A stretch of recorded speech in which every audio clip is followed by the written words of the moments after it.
Hello, it is Thursday, February 22nd, 2024. I'm Chris Remo, and welcome back to the New York Times Crossword Daily Solve. It's a Thursday crossword today. That means we're going to be solving a puzzle with some kind of intricate, interesting, or involved theme. And this intricate, interesting, or involved edition of the Daily Solve has been brought to us by Noah Bezanson, Mitchell Turek, Henrik Koskinen, and as always, the indomitable Schulmaster.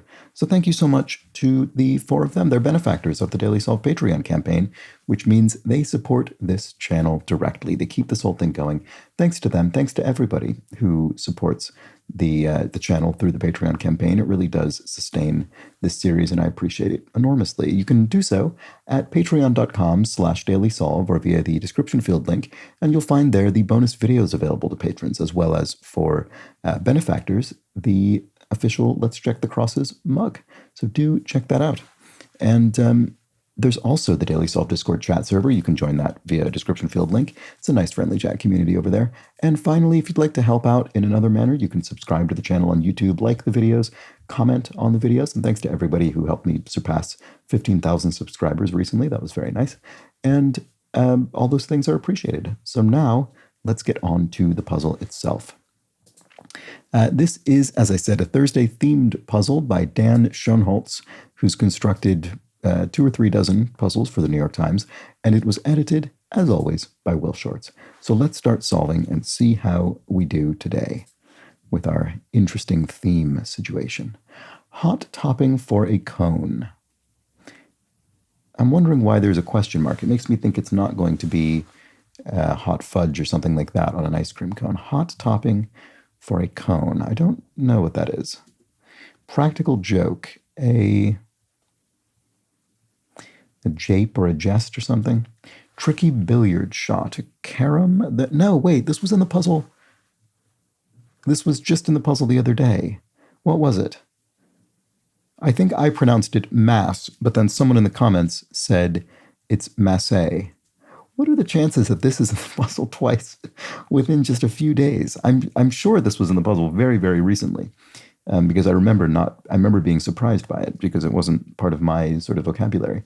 Let's look at the crosses and see if we can confirm that. Launches an attack. I don't know. Going by in brief. Ago, 6 years going by, 6 years in brief. 6 years ago. I don't think that's right.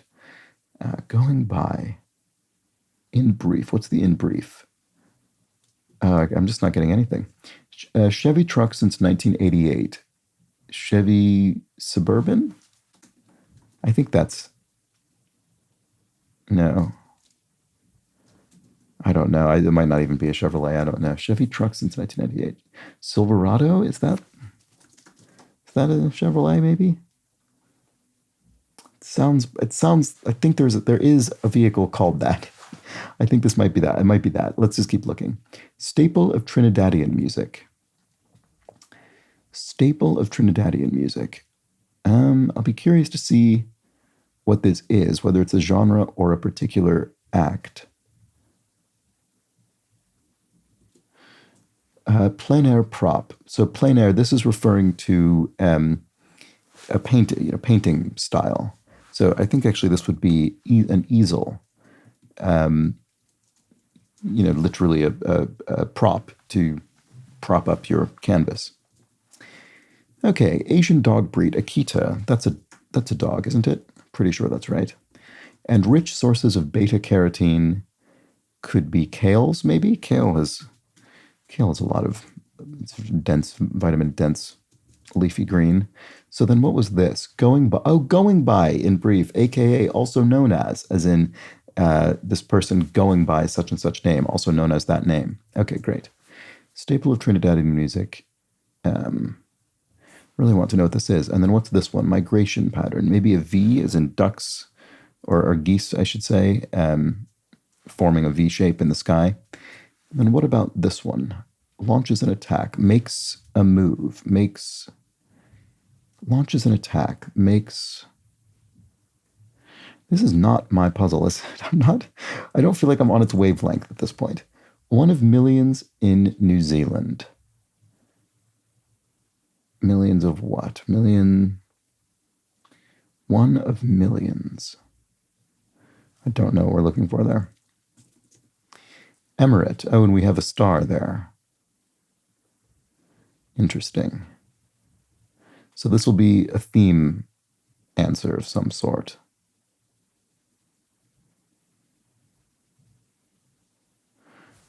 I'm not sure. I'm not sure what we're looking for here. So what about this one? First part of a triple jump.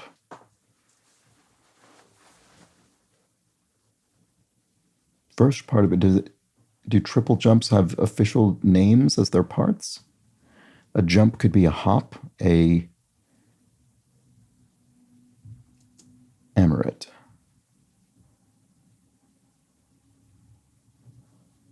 Shell? I don't. This would be steel.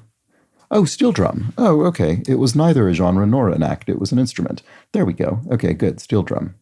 Is this shell? What are we getting at then with emirate? I don't know. I'm not sure what we're looking for there. Sorry. Ensiform, adjective, meaning shaped like a what? Ensiform. Boy, I am just I am collapsing here. Split up.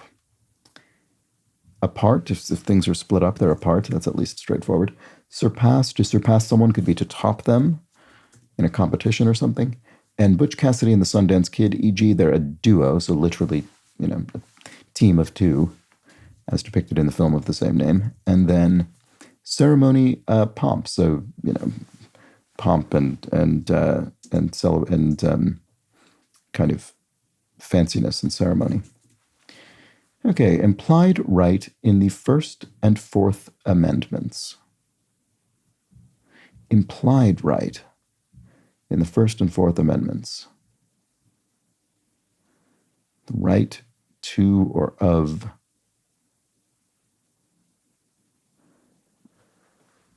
I'm not sure. Sorry.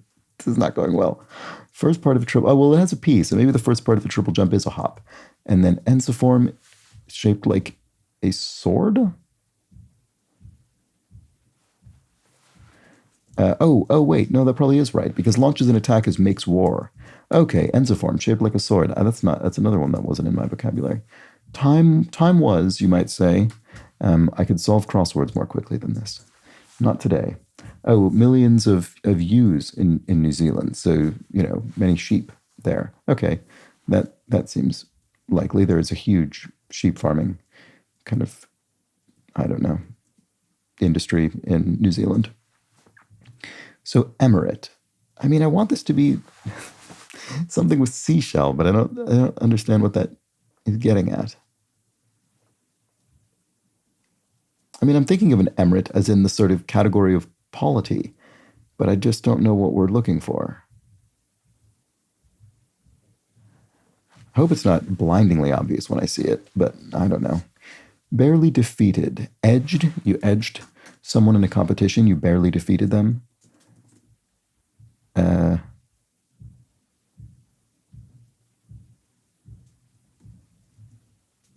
Okay. Practical joke. Maybe it is a jape or something. Does that work with this? Exemplar of neatness. What is very neat? Neat as a... I don't know. Bon blanc, bon could be bon mot. So in 3 letters, that would refer to a kind of quip or a clever thing you could say. Practical. Oh, wait. No. This couldn't be jape if so, which is what I do want it to be, but for some reason have not written in. I'm sure there are other bon phrases, so let's get rid of that. Bon meaning good in French. So let's just try this and see if it helps. Copacetic. If things are copacetic, they're fine. They're didn't help. Bon ami, good friend. There we go. Exemplar of neatness is neat as a ensconced in. If you're ensconced in situation, you're sort of amid it. Neat as a pin? I think I might have heard that before. Neat as a pin. I'm not exactly sure what it is communicating. Well, I know what it's communicating. I don't know sort of what the metaphor mechanically sort of means. Are pins particularly neat? But I think I have heard that anyway. So an ensign. So this is a naval rank.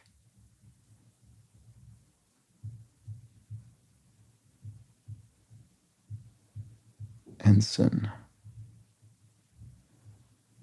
I don't know. Once again, I just don't know. I don't know what we're looking for. Ensign and emirate. Are they all going to be E words? No, they're not actually, because here this says arbiter. Okay, well.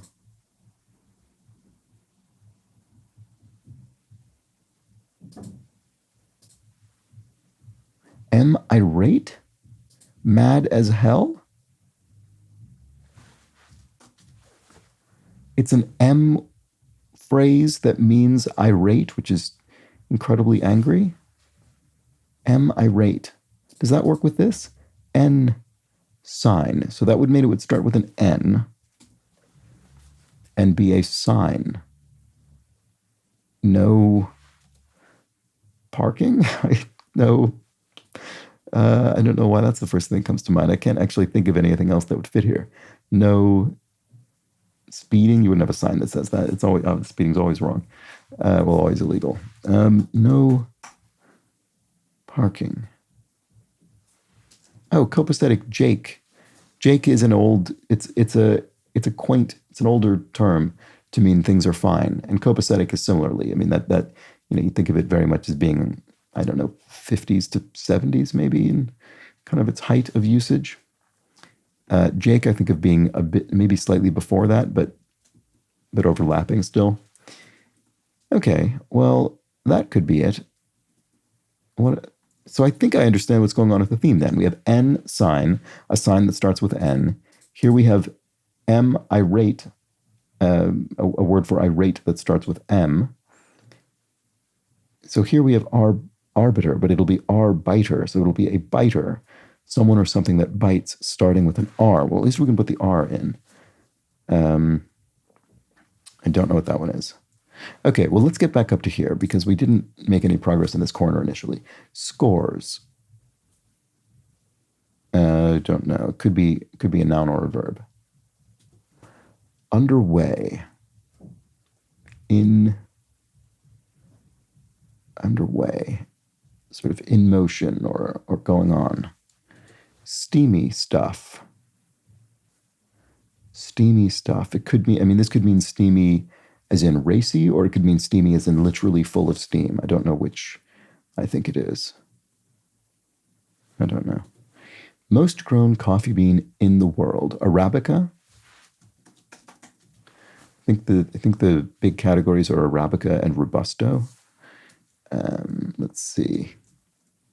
Joint.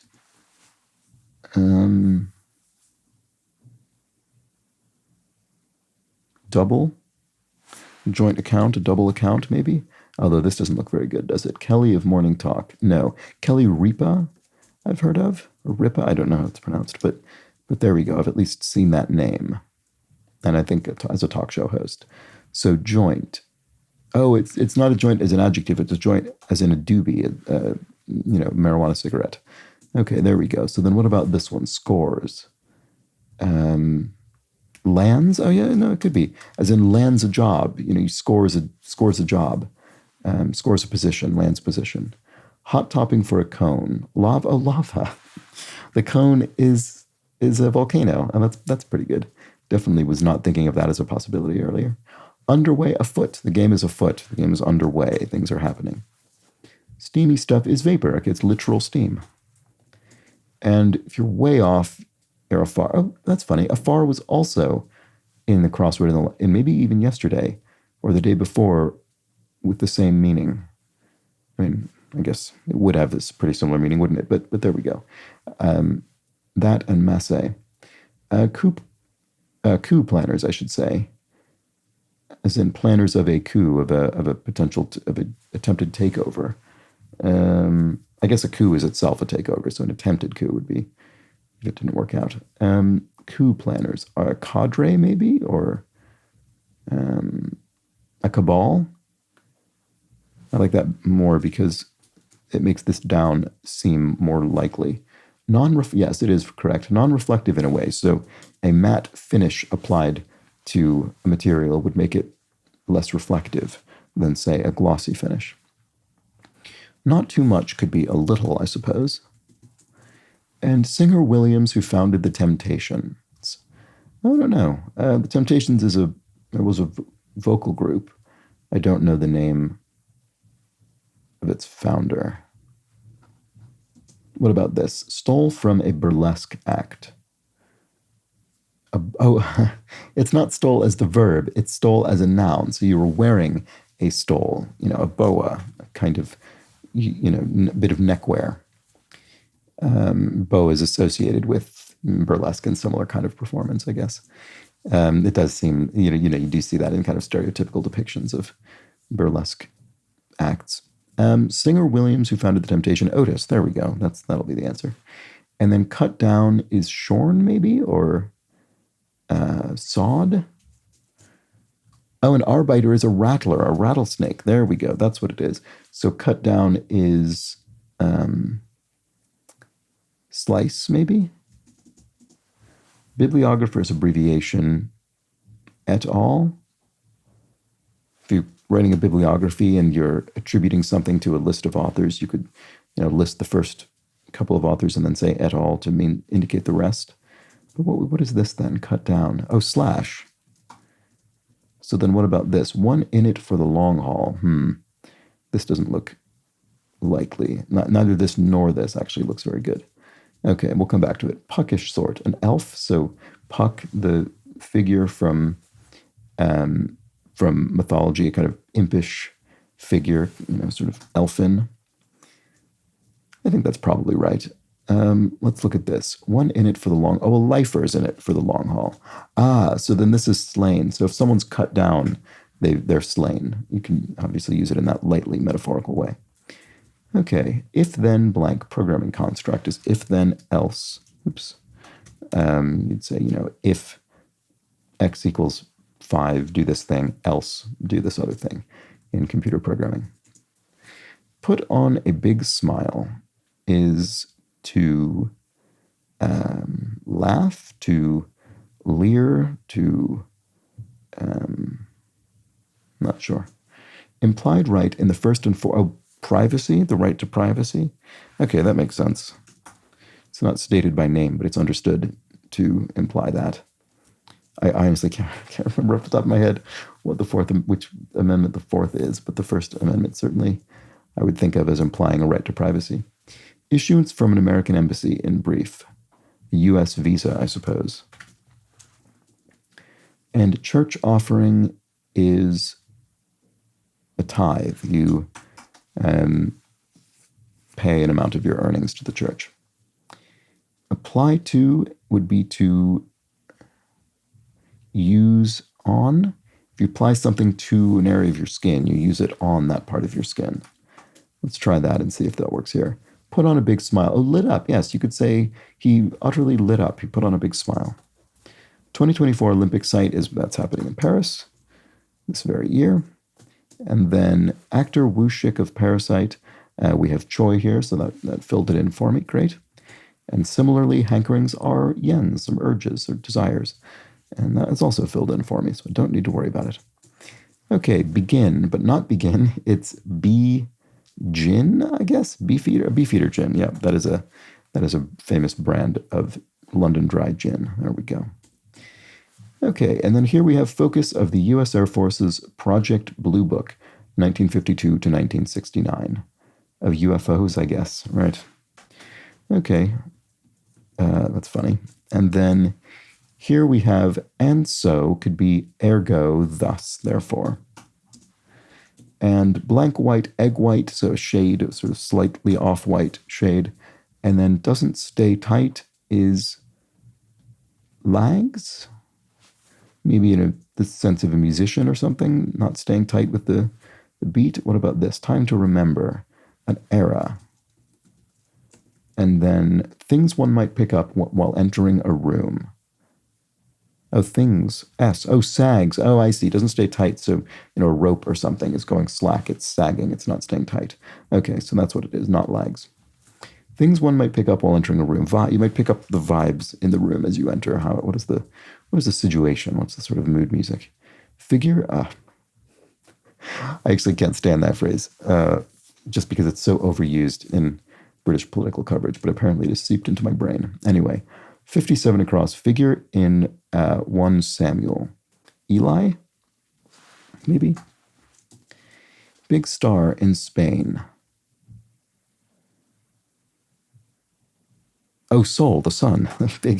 big star in our own solar system. There we go. Okay. They're typically older than seniors.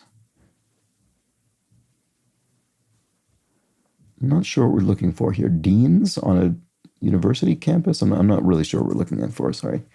What some people are dying to be, question mark. And dying is spelled with an E, which suggests it means hair being dyed or something, some other use of dye as a color rather than dying as in the sense of dying to do something, being thrilled to do it. But I'm not sure what we're looking for here. What about this one? Blank Valley. I don't know. I mean, I might recognize it when I see it, but I can't think off the top of my head. With 50 down, annual June sports event, and 50 down just says C31 down, right? Okay, I don't know. Yeah, I don't know. Unsurprisingly, I'm not just going to correctly think of the right sports event with no crosses. Pre-med, pre-rec. Is it the GRE? This is often ends up being a... no, but that wouldn't be. Pre-med is an undergraduate degree, and GRE, I think, is for graduate school. So that wouldn't be right. So what would you have needed to take as a prerequisite to study pre-medicine at the undergraduate level? Biology, maybe? I'm not sure. Annual June sports event. If it were B, this could be the NBA final? Don't they usually say finals? I don't know. Maybe that's wrong. Depot, but it's not depot or depot. It's D-pot. So a pot is a Dutch oven. There we go, starting with D. It's a big, thick ceramic pot. What some people are dying to be. What is this? Some people are dying to be. Oh, redhead. Oh, redheads. That's good. They're dying in order to become redheads by dyeing their hair red. Great. Okay, they're typically older than seniors. Yeah, I still don't know what this is. Something came to pass. It arose, it happened, it occurred. And, okay, yes, I do think that's right, because I recognize this phrase, sacrifice fly. I know that's a baseball term. I could not tell you exactly what it is, but I know that it exists, and it's a phrase, and I think it's right. Typically older than seniors are... Oh, graduates. Right, that makes sense. They would ordinarily, most of the time, be older than seniors because they've already gone through their senior year and graduated from whatever it is, secondary school, university, whatever else. Anathema to an aesthete. So, an aesthete. So, an aesthete is someone who's, very much concerned with, beauty and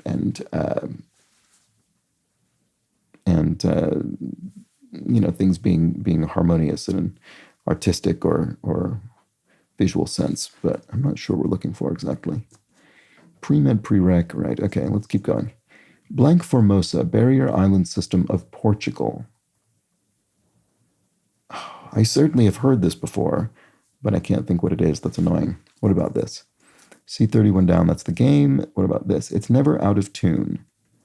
An air guitar, that's good. Great. An air guitar is never out of tune because it doesn't itself make any sound. Pre-med, pre-rec, it could be bio, it could be biology, which would make sense as a route towards medical school. So annual June sports event, it is going to be NBA something. NBA, it's not final. NBA draft, when the teams pick players. I bet that's it.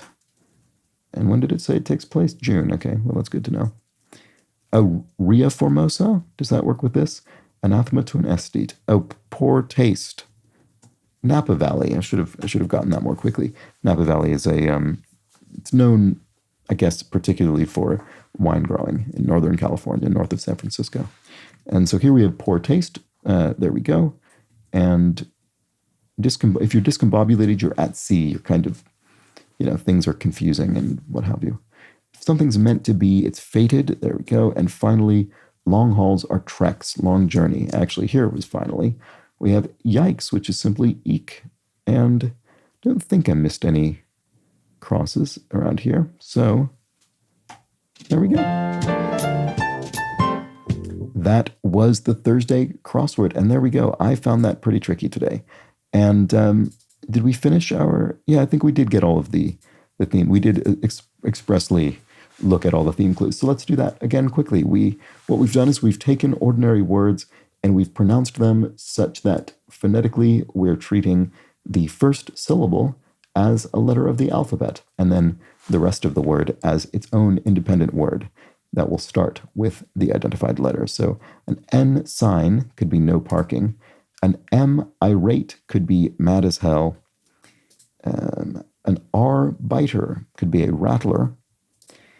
A D pot could be Dutch oven, and a B gin could be beefeater gin. And there we go. We had, 5 of these? I don't remember having seen this particular theme idea before. So well done to Dan Schoenholtz. And also, well done for giving me quite a challenge throughout much of this grid. I really was not flying through it really at any point, I don't think. But I did luck out with a couple of repeats that I wouldn't have known even a few days ago, such as Massey, the tricky billiard shot. So there we go. And that was that for the Thursday crossword. Hope you enjoyed it. I'll be back tomorrow with a Friday puzzle. There's no theme, but it may well be just as tricky or trickier than this one, with puns and misdirection expected. So join me for that. But until then, please do have an excellent remainder of your Thursday. Take care.